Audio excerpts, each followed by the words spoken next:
Hello, Assalamu alaikum, everybody. We're all safe, sound, and healthy. And once again, we need to highlight a few things here. Well, first of all, before I forget, because that is a very important thing to highlight, is as remember I told you that whenever you see dramas and movies being, especially dramas, when you see TV shows and dramas moving along a certain theme or subject that they wish to highlight, then understand that it might end up being the beginning of a movement to change the law or to make a reform in an existing law or especially in the constitutional law to amend that. And one of the things that I noticed is the interesting fact that, as you know, since ancient Rome, there is this law of criminal exemption or exemption of crimes by family. Let's put it this way. Exemption of crimes by family was a law that was practiced in the West in ancient Rome. And because I guess it aligned with the Buddhist and Confucius teachings and system of of Korea, especially. Although one would argue that Confucius was Chinese, I mean, it was all Chinese. But anyway, the point is that all these Confucius, Meng, whatever, one of their basic teachings were in alignment with the Buddhist and also we can see Hindu teachings. But remember, I keep on and on talking about how they think that the hierarchy in the system, the social hierarchy, where a man is placed at the top and the woman is basically placed at the bottom, and then beneath her comes, the old and the sick and the disabled and the mentally challenged and kids and everything, right? And as we know, Islamic law refutes the hierarchy system. Islamic law is the one that brought in equality. Monotheistic law, you can say, the law of the divine law of God, be it Judaism, be it Christianity, be it Islam, it promoted equality. But unfortunately, the Christians and the Jews did not practice equality as well. And as we know, in the Christians as well, amongst them, in Christianity, the Christianity that they've been practicing in the West, and again in other parts of the world, has always largely been based on inequality again, and they still continued the hierarchical system where the woman is beneath the man and she's a property and chattel and this and that, right? So as the Hindus and the Buddhists and the Confucius and the Mangs and all of them, right, followers. So it's so or believers or whatever. So the point is that interestingly, Korea still had this law. Yes, this exemption of crime by family, as in if a family member, lineage by blood, so if a family member, especially if you're living under one roof, if they commit a crime against you, it is not considered a crime. Be it property theft, be it violation of rights, be it as an assailant, victim of abuse, stuff like that, it doesn't matter. As you know, Islamic law was brought in to especially save, to basically to save and protect the rights of these very people. Islam protected the rights of women, of children. There is something known as abuse, domestic abuse law is in Islam. Then there is something again about spousal treatment and as the right to divorce, which again was brought in by Islam. The concept of divorce doesn't exist in any polytheistic religion as such. Maybe one or two tribal, you can say tribal religions, maybe in Native America, but not all. And here, especially in the East and in the West, it didn't exist at all prior to Islam. So Islam brought in the right to divorce by both parties, the equality of both parties in marital status, the right of children to inheritance, the right of wife and husband to inheritance, the right of a wife to have her own financial independence and her own business and her own investments, and that the fact that the man, her husband, has no right upon her money, but she has rights upon his earnings, and so on and so forth. Also, the rights of the orphans onto their property, and if they're minors and their property is kept in trust, any violation of that trust by the trustee has to be answered, and it's answerable. It has to be held accountable. Similarly, there are the rights of the mentally challenged and the disabled and the old and the frail and the weak and all. This was all brought in by Islam. And because of that, in Islam, even if you belong to the same family, you still can be charged for crimes against each other, against a family member, no matter what it is, be it property theft, be it stealing, be it embezzlement, be it violation of rights, physical, financial, or otherwise. So we have all of these. But as I said, interestingly, in Korea, they kind of, not only did they maintain that exemption of crime by family law, but they actually constitutionalized it in 2012. Now, this matter has been raised in their recent dramas, as you can see, which is again a legal drama called Pro Bono. And you will see that many things, many issues are being raised in different episodes. But the reason I'm picking on this particular episode and this particular issue that is raised is because, again, as I see, you can see that there is a movement here to change this constitutional law, to reform it, or in other words, to just remove it, because it doesn't make any sense, because there have been so many violations and so many victims of abuse based on this very law alone.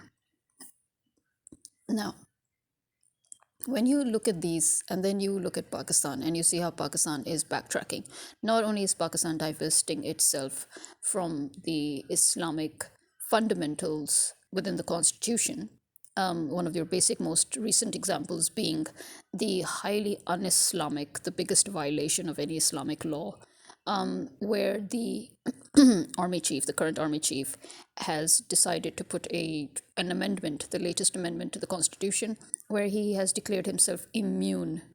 And he has taken a lifetime immunity until death for all his crimes committed against the people of Pakistan and committed against the judiciary of Pakistan, committed against the constitution of Pakistan.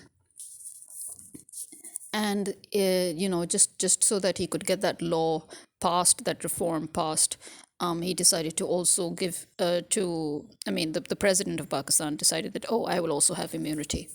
So this is where we're at, which obviously the religious scholars have declared void, because it goes against the Islamic law. And again, our whole constitution states that any law that violates the fundamentals of Islamic jurisprudence is automatically null and void. So they might go on to change that law in order to make this valid. So we don't know. Now, the point here being that the amount of changes, the kind of wrong changes that we make in our countries, like how America is backtracking, because America is also divesting itself from the Islamic legal infrastructure, which is why it is now violating rights of women, and it's going against the anti-abortion thingies and this and that, which, by the way, some might say, that's no, but yes, it does exist in Islam. In Islam, you do have the right to abortion. In Islam, there is such a thing known as family planning, and in Islam, it is on the woman. Yes, it is majorly on the woman and the doctors assigned to decide on safe abortion and whether it is the right time or not. In Islam, the only thing that matters is the timing of the abortion. Once you hit a certain time in your pregnancy, then you cannot abort, because then it becomes, taking of an innocent life. Then it becomes something akin to murder. So, but before that, or even, in fact, even after that, even once the baby is declared to be a life form, if there is a medical emergency, or if there is some reason why the doctors may think and advise upon abortion, then it is absolutely acceptable and it is legal.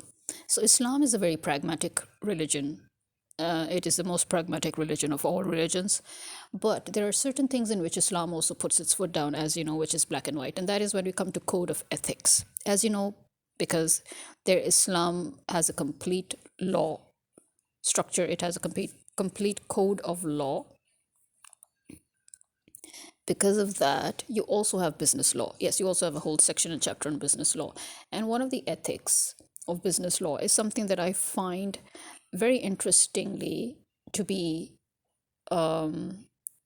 followed by Japanese. Yes, the Japanese people have put it in their law that whatever you advertise should look exactly as the item in the box. So what is shown on the box must be identical to what is in the box. The dimensions, the size, the color, the look, everything. It has to be identical. And that is actually in conformation with Islamic business ethics and business law, where in Islam also the Prophet has said it very clearly many times that what you sell should be what you're declaring that you're selling. So sell the item as advertised. Okay, there should be no difference between the item shown and the item given, right? So your product must physically be identical to the image that you're using to advertise it. And this is where Pakistan again, and the Western capitalism, again, Pakistan is basically a product of the Western capitalism in so many ways. And one of it is in this way as well, where you see the companies of Pakistan reneging from this very point, which again, Islamically speaking, renders it null and void. It renders their whole contract null and void. Actually, if you put it, if you come deep down into black and white of Islamic law and business ethics. So this is where we stand. Whereas, I have had a recent, well, you don't know, but I'll tell you, we've had this recent experience with Hire. Now, we have been using Hire appliances for years, okay? One thing is for sure, and everybody agrees, every single person agrees, and that is that they need to work on their product quality, especially the body. The quality of plastic that they use to make their body is dubious, to say the least, okay? One is always scared that everything will break and crumble and shatter and come into their hands. So that flimsy sort of plastic that they use for their ACs and for their washing machines is very, very dubious and very concerning and alarming. The second thing that everybody, one of us, have noticed is that their parts, no wonder they don't give a guarantee at all, and the warranty of their parts is 1 year. The reason being that they are not confident about their parts used.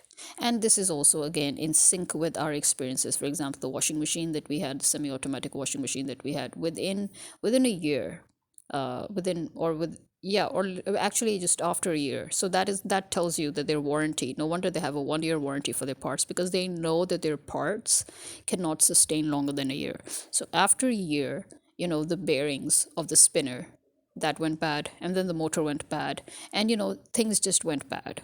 And at the end of the day, we just decided to just live with it the way it is. Instead of spending so much money on fixing it, we'd rather ditch it and get a new machine. I mean, because we just then got it fixed locally at the end of the day, just to make do with it. But at the end of the day, it's basically discarded. Compare that to our Bompani automatic washing machine, which has been with us for 35 years. We traveled with it, yes. When we shifted to Pakistan, this was one of the things that we brought with us, and it's still, mashallah, mashallah, mashallah, it still works. Similarly, look at the blenders we brought with us from abroad. Mashallah, mashallah, they still work. More than 35 years, 40 years, even some 30 years, like that. None of our kitchen appliances are any younger than 30 years that we've been using, that we brought with us from abroad, mashallah. From the sandwich maker to the toaster, to the blender, to the food processor, to the juicer, it doesn't matter. And if you look at them, they look like the latest designs that are coming out in the market. That is also why we know that the latest designs that are coming out in the market, marketing themselves to be new and latest technology, are actually not new or latest technology, because we have identical pieces that we've had with us since the 80s. Yes, including your potato chip maker. Yes, including that. So, even the manual cutter, the manual food processors, the mini food processors or choppers that you have, the manual ones which you can press or pull and they cut your vegetables up. Yeah, we've also had them since the 80s with us. Exactly the same design, the same everything, but better quality. That's the thing. Because when things were made, again, I've said this before, when things were made before, they were made with this in mind, that it has to last. Because companies took pride in the durability of their products. They took pride in the quality of their products. So their product quality was outclass. That is why they've lasted it so long. Compared to now you have these cheap-ass plastic used. Even then it was plastic, but it was very good plastic. That's the difference. Now you have cheap-ass plastic, and then you want us to pay 10 times more the price that we ever paid decades ago for better better plastic quality, by the way, and better steel quality, actual stainless steel, which nowadays, in the name of stainless steel, you're getting God knows what. You're probably getting chrome or something, or maybe you're just getting a steel alloy, or you're getting iron with chrome coating. You don't know what you're getting now. Even if it is stainless steel, it's not actual stainless steel. God knows what it is, because the whole point of stainless steel is stainless. It doesn't get stained. No water stains, nothing. But now stainless steel gets stained. That in itself should be the biggest giveaway. It's not stainless steel if it stains. Even if you have water stains on it, it is not stainless steel. I don't care how hard your water is. And so this is where we stand. So Hire, which we just recently, a few months ago, bought their latest, which hired themselves. Even now, when the technicians, even today when they came, they said, no, no, this is our latest product and it's our latest model. Your latest model that you are now telling us, after scanning the barcode of the floor standing AC, you're telling us that this was actually manufactured last year in May. But when it was sold to us, it was sold to us as the latest model that was manufactured in March 2025. On the warranty card, the date of manufacturing is March 5th, 2025. It is stamped by the company.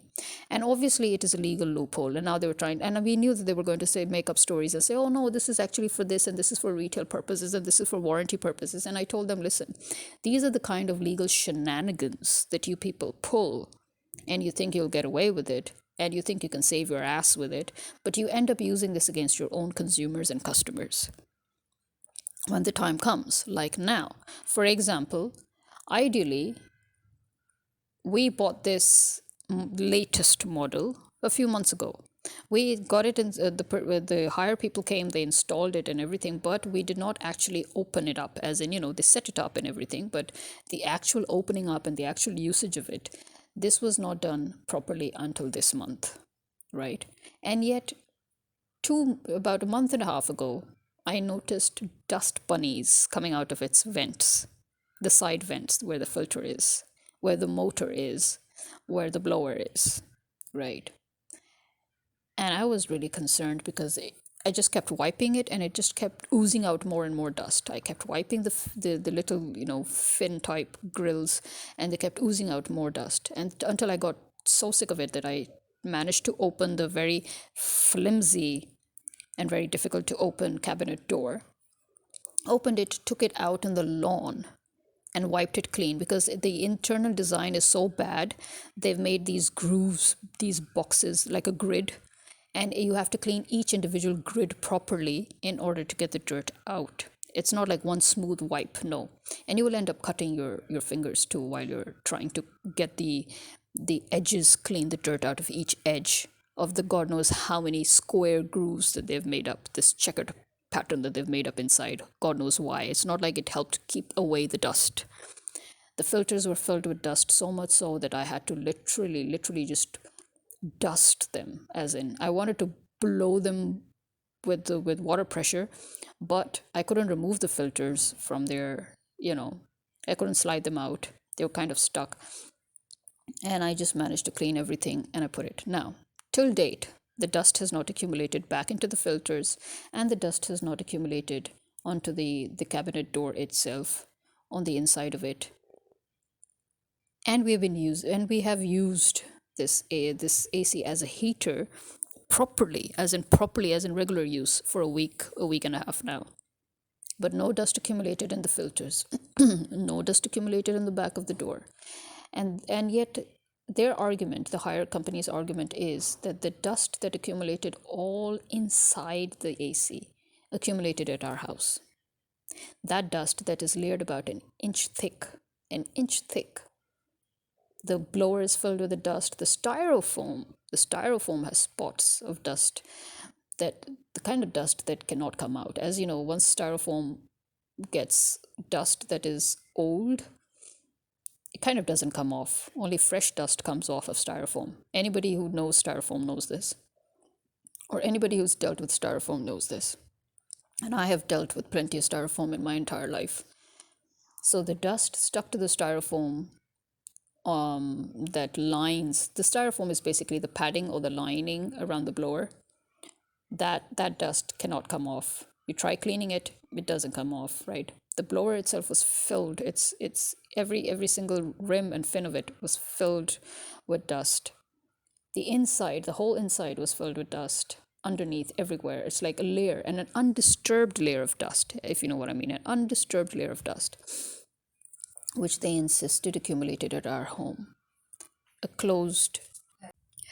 I actually showed them the difference between, I actually showed them a physical evidence of how much dust actually accumulates in our home within a week or two, which is really next to never. And I'm saying, you tell me, you're asking me to believe that a floor standing AC that is basically closed generally, that is off, that is hardly in use, that is actually yet to be properly used, that while just standing minding its own business, the dust decided to just whoosh in. Our house decided to have its own particular dust storm, and all the dust just whooshed in, right? And filled the internal cabinet where the motor is, where the blower is, and everything. It just filled it with dust. It's like, just let's just have a party there. That's what you're trying to tell me. I'm sorry, but it just didn't. Because again, we have ACs at home, everybody. We know how much dust gets accumulated in an AC that is not in use as opposed to an AC that is in use, and how long it typically takes an AC to accumulate dust, right? But okay, the point, okay, I'm like, okay, forget everything. You just tell me, why is it that you are referring to this as your latest model, as your 2025 model, when now you're actually scanning its barcode and you found out that it was actually manufactured last year? It means it has been standing there since last year, and it has been sold to us as a recently manufactured model of 2025. And he's like, no, because this is our latest model. Okay, so this is your latest model, but why are you advertising it as a 2025 model? You should be upfront with us and say, oh, actually, we manufactured these last year, but because it is still our latest model, so we're selling it as our latest model. Why are you selling it as a 2025 model? Again, you, the company, will blame the retailer for that. The retailer will blame you, the company, for that, and with good reason, because your company itself has stamped March 2025 as the date of manufacturing with purpose of warranty. I said there is no such thing. I said if it's with purpose of warranty, you would stamp this date in front of date of warranty. I said, anyway, the point is I've also studied the law and I know what your shenanigans are, and I don't give a frack about them at this point. But these are loopholes. These are exactly the kind of loopholes that the company uses to protect itself and to issue from accountability and responsibility, but it doesn't work like that. So I was like, okay, the point is, okay, forget everything. Why is it that a completely new, sealed, brand new, unused unit already has a faulty motor? That means that the reason why motor and such parts have only a 1-year warranty is because you are not confident about the quality of your parts. It's as simple as that. I'm like, why is it that your washing machines and your ACs, the first thing that goes wrong with them is the bearings or the motor? Why? And instead of working on the quality of that, you decided, let's just give a 1-year warranty and be done with it. And obviously, because we bought this unit 8 months ago, it doesn't matter that we actually unwrapped it and opened it 3 months ago. It doesn't matter that we started using it this month properly. The point remains that this unit, its parts, almost a year have already gone. So the 1-year warranty is useless to us, because this motor, now that they have changed within warranty, this motor is going to end up with now just 2 months worth of a warranty. It's not just as I said, our service industry is doomed. I've done many a podcast on how our service industry is doomed, and how our products, the appliances, the companies that make the appliances, how they have trained their customer service, the SOPs that they've put front, you will never find a technician talk too much, because a technician actually knows what you're talking about, and so he has no argument, because in full honesty he cannot say anything. So they send a mouthpiece in the form of customer service who has to yap along and tell you this is this and this is our policy and that is our policy. As I said, it doesn't matter. Nobody gives a crap, because at the end of the day, you've just taken money from your customer and now you don't care, but you profess to care. The whole world knows that when something is within warranty, especially if just a few months have passed, if less than a year has passed, and if it is a fresh purchase and you have the receipt in front of you showing you it's a fresh purchase, and if the client is not happy with the product, and if the client has doubts on the product because it's faulty or defective or anything, the whole world and his wife knows that the first preference that the company looks for is customer satisfaction. So the first step that the company will always take is replacement of the entire product. They will not replace the part. They will not. No, for them, customer satisfaction is extremely important, especially if it is the latest model that they're marketing, or if it is something new that the customer has purchased. In order to keep customers, in order to keep customers returning to them, and especially if it is a loyal customer is a customer who has already been using multiple of your products. So, yeah, the first step that a company takes, because it actually saves everybody a lot of time and a lot of problem and a lot of unnecessary arguments and debates. And this is why the company's policies, even though in warranty in writing, you always see replacement or repair of this and that and this and that, and replacement of product if necessary. But the truth is that the first preference that the company in practice maintains all over the world is return of the product, return of the entire product and replacement with a new product. Because practically, that is always the best. That is always the best thing to do, to maintain a good record, to maintain a good service, and to maintain customer satisfaction and good feedback. But as I said, in Pakistan, people don't care about that. No, they don't. I mean, look at the doctors. We've had many experiences over the years with bad doctors in Pakistan, as we know, especially because basically, let's just face it, the best doctors of Pakistan leave Pakistan and they're practicing all over the world. And so you're left with those shitty ass doctors who have, given money to the administration of private colleges so that they can pass their medical degree, and you really don't know who's who and what's what. Because look, here's the latest example. We've got this Shamim Polyclinic that has recently opened in our neighborhood. And they've been advertising themselves, that they have child specialists and this and that and blah, blah. Now, we already, mind you, have two clinics or hospitals, clinics. We have two clinics in our neighborhood already. Old ones. I'm talking about the old ones. We have many small clinics in our neighborhood, actually. But if you look at the old ones, amongst the first proper clinics to have opened decades ago. And those doctors are still, I guess, and those clinics and those doctors are still the people that we would end up preferring to go to for tests or for diagnosis or for anything. Why? Because these newfangled doctors that have opened up their newfangled clinics, they are so incompetent and unprofessional, and then rude to boot. Yes, rude. Again, you are a doctor, but you're also in the service industry. That means if patients will not come to you, you cannot practice. And then there goes your license and all your hard work. And we've had this one such doctor who advertises herself to have this 24/7. She's the owner of this polyclinic, and she was like advertising herself to have home services, emergency services, and this and that. Not 24, but I mean, till 11:30 at night and this and that.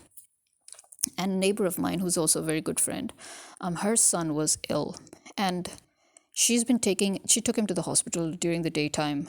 And that doctor prescribed him medicines for food poisoning, apparently, because actually, to be very honest, in the beginning, that is what the symptoms seemed to be, that might be acute, acidity or food poisoning or something. So the medicines that he gave, they did not help, and the boy ended up vomiting everything out. And the boy couldn't eat, and he couldn't sit, and he couldn't stand, and he couldn't lie down properly, and he was in great pain. And his pain increased, and then when he started vomiting, and it was at night, and she was in an emergency mode and all, and I was like, listen, either take him to the nearest hospital, And she's like, is there any doctor who can come for home consultation? And I gave her the numbers of all the doctors in our neighborhood, because apparently all of them say that they can also do a home consultation, or they can, help you and do an emergency and this and that. First of all, none of them were available. This lady who was available, but she was dying to go home because 10 minutes were left until her duty ends or whatever. First of all, what duty? It's your own clinic. Nobody's going to die if you delayed going home and actually saw a patient. But no, she again prescribed the same medicines. My friend tried to tell her that he cannot take these medicines and he cannot even digest them, and he's vomiting everything out, and he's not taking these medicines, and I cannot force feed him these medicines. The doctor before you has already given him these medicines, and they're not helping. And instead of trying to help her, she was like, oh, she was in a hurry to go home, so she was like, no, this is not my fault if he's not taking me. She ended up actually shouting at my friend, saying, oh, it's not my fault if he's not taking the medicines and this and that, and it is your problem and this and that. And okay. So, and then the next day, she had asked her to come the next day. She said that she would call a child specialist and that he would take a look at him and they will do the tests and everything. Now, she took the full amount and she prescribed this basically more or less the same kind of medicines and everything. And the child specialist took the full amount of his fee as well and everything, because he was apparently a visiting doctor. And they said that they would do a blood test. They took the money for that too. And they ended up giving her the results very, very late the next day, first of all. Yes, another day she had to wait. And then not only did they give it to her late, the doctor was again very rude to her when she tried to follow up on the results. And she refused to give the number of the child specialist, saying it was not allowed, like since when. And also, the blood test, when it finally arrived, because my friend's own brother is a doctor in the United States, when she sent him the test report, the test result, he's like, this is a partial blood test. This is not even the complete blood test. You need to do a complete blood test in order to find out what's wrong. This is not going to tell you anything. And so then finally, she got hold of her own family doctor who has been treating her kids.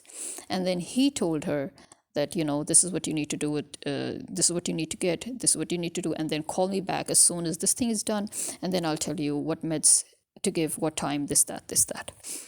So when she went to the other one of our very old clinics in the neighborhood, when she went there, because they're the ones you go to for all kinds of tests. In fact, I told her even before that you should do the test there. But unfortunately, she was stuck in such a situation where she didn't have a choice but to allow these quacks to do the blood test, and she wasted so much money. But anyway, when she went to the other clinic, the older clinic, to get the prescription of whatever the prescription the doctor had for drips, and when they set up the drips and everything, then I reminded her that tell them to do a complete blood test as well. So she did that. And he still didn't get better, by the way. Unfortunately, it's been 3 days now and he's not better. Today's the 4th day, I think, and he's still not better. And then now finally, I think they've taken him to the doctor, because there have been doubts, because the doctor is thinking that maybe it's an appendix, or maybe it's because the stomach related medicines are not helping, they're not working, and his electrolytes seem to have been imbalanced, obviously, because of dehydration and everything, because of all the vomiting and everything, because he can't eat and drink anything. So that was all going on side by side. So now, the fact that, as I said, the doctors were just blindly giving a 14-year-old minor, they were just blindly giving him any and every medicine under the sun without even diagnosing properly what it is that he actually had, without even taking precautions. That just shows you where we stand today. And medical health care as well. I mean, this just tells you what kind of doctors we have. This tells you what kind of appliances we are dealing with when we're dealing with companies that boast to make the best appliances. These are all everyday things. Everyday things. You use your ACs and heaters every day. You need your doctors because you need your medical health checkup. You need these people, and these people are taking advantage of the fact that that their products or their services are part of your everyday use or everyday life needs and wants. And this is how they're exploiting you. you know so you see the lawmakers exploiting you with reforms that are going against your own constitution, and they're doing constitutional reforms in order to make it seem as if everything can now be okay. This is the third reform, as we know, the third amendment that has been done to our constitution. Every dictator comes and tries to do his own amendment, but three major amendments that have been done, the second of which was done by President Zardari, and then the third was this, which also kind of because Zardari is again the president anyway. But this new reform, this new amendment, basically revoked Zardari's previous amendment in the process as well. So there you are, it reversed it, in other words. So you have your lawmakers that are screwing the law up. You have your companies that manufacture your day-to-day usage appliances, and they're screwing things up. Oh, and here's what I love about how they deal with all of this, especially the companies. The companies that are making your everyday appliances, from your TV boxes to your blenders to your other machines and everything, washing machines, ACs and all. They have this one logic that they always put forward. Oh, you see in electronics, these are electrical things, these are mechanical things. Where there are electrical and mechanical things will always go wrong. You always have to think that within a year or two, things can go wrong. I'm like, seriously? Only in Pakistan? Yeah, because again, what happened to the blenders we've been using for 30, 40 years? What happened to the food processors we've been using for 30, 40 years? What about the juicers we've been using for 30, 40 years? What about the choppers that we've been using for 30, 40 years? What excuse do you have for them not getting spoiled or breaking down on us? How is it that they're so easy to fix, even if they do, God forbid, break down on us? And how come your stuff has to be discarded, or a component has to be replaced, and after that now we're just staying on tenterhooks, thinking that, oh, anything else can go wrong now? The trust is gone. You see, when a component of a brand new appliance, when its major component, of which you're offering only 1 year warranty, because your motor is everything, your compressor, your motor, these are everything. Okay, fine, you argue that you've given years of guarantee, which again is a misinformation, because on one side, Hire brags that it's now giving 10 years warranty on its compressors for its ACs, but in our warranty card is written 5 years. And one person is saying, oh, that applies only to split ACs. And the other person says, no, actually, it should apply to the floor standing AC too. We don't know why you got the... Communicate with each other, please. And even when you were replacing the part, sorry to say, but even when they were replacing the motor, they did not even bother to clean the rim or the blower. They were putting it dirty as it is. I mean, we're complaining about the fact that it's coated with dust, it's coated with dirt, and you're not even cleaning it, and you're putting it as you're replacing the new motor onto it, and you're setting it as it is on the same dirty base. That really peed us off at that point. Although, mind you, it's not like I'm going to say that those people were rude or they were anything. The technicians are never rude. This is, I mean, I've dealt with technicians. Technicians are never rude. They talk less, they talk to the point, they understand what you're trying to say, and that's it. The people who talk too much are the customer service, the quality, the qualities team, whatever you call it, the management, whatever, people to do with customer service, they're the ones who talk too much. Okay, because that is what they're trained to do. They're trained to talk too much. But unfortunately for them, I have also been in customer service. Okay, I've been in customer service. I have worked in electronics. I have dealt with technical people before. It was part of my job too, and because I worked in electronics, the people that are my colleagues and everybody were all either IT or, again, technicians. So I know by default I'm a teacher, but that doesn't mean I haven't had other jobs too. The fact is that I've always enjoyed doing jobs so that I can accumulate more and more experience and knowledge so that I can have hands on knowledge. The thing I hate the most is talking about things I do not know. So I like to have hands on knowledge about the people I'm talking about, or about the things I'm talking about the substances I'm talking about the subject I'm talking about.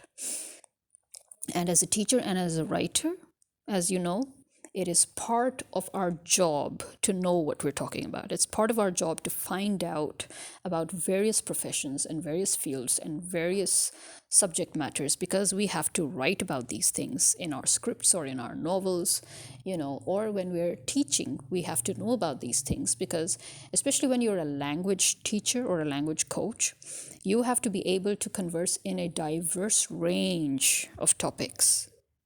When you're enabling your students to speak in that language with you, when you're working on them to become fluent in the language they're speaking, the only way you can help them be fluent in that language is when you're able to converse with them. So for example, if your student is a fashion designer, so for him to be able to converse in that language that you're teaching him in, which in my case is it's English, so I'm basically a spoken English coach as well. I also teach French. So the fact that you should be able to talk, for example, in English about your own profession. So if you're a fashion designer, to be able to describe your stuff in your profession. If you're a lawyer, to be able to talk law in English. If you are a politician, to be able to talk about what it is that you need to talk about in English with other people. If you're a businessman, and those are my major clients, by the way. If you're a businessman, then because you are dealing with foreign companies and foreign clients, and you're a supplier mostly in Pakistan in the textile industry, people make clothes and then they supply them to other brands abroad.